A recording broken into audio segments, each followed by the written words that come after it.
Good morning guys, nandito ako para magpagiling ng kakao at niyog para gawing sikwate at pwede din kayong gumawa ng chocolate gamit ang kakao.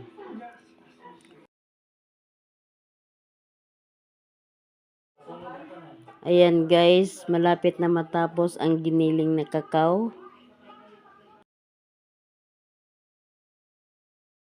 So guys, titingnan natin ang kakao kung tapos na.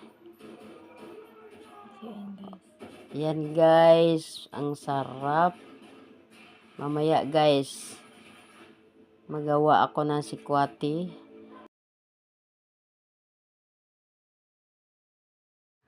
Ayan na guys, isunod na natin ang paggiling ng niyog kasi pagkatapos magluto kami ng bibingka.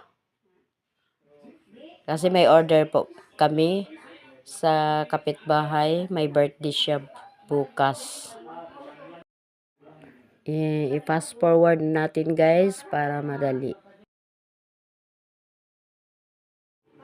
Yan guys, malapit na matapos. Thank you for watching.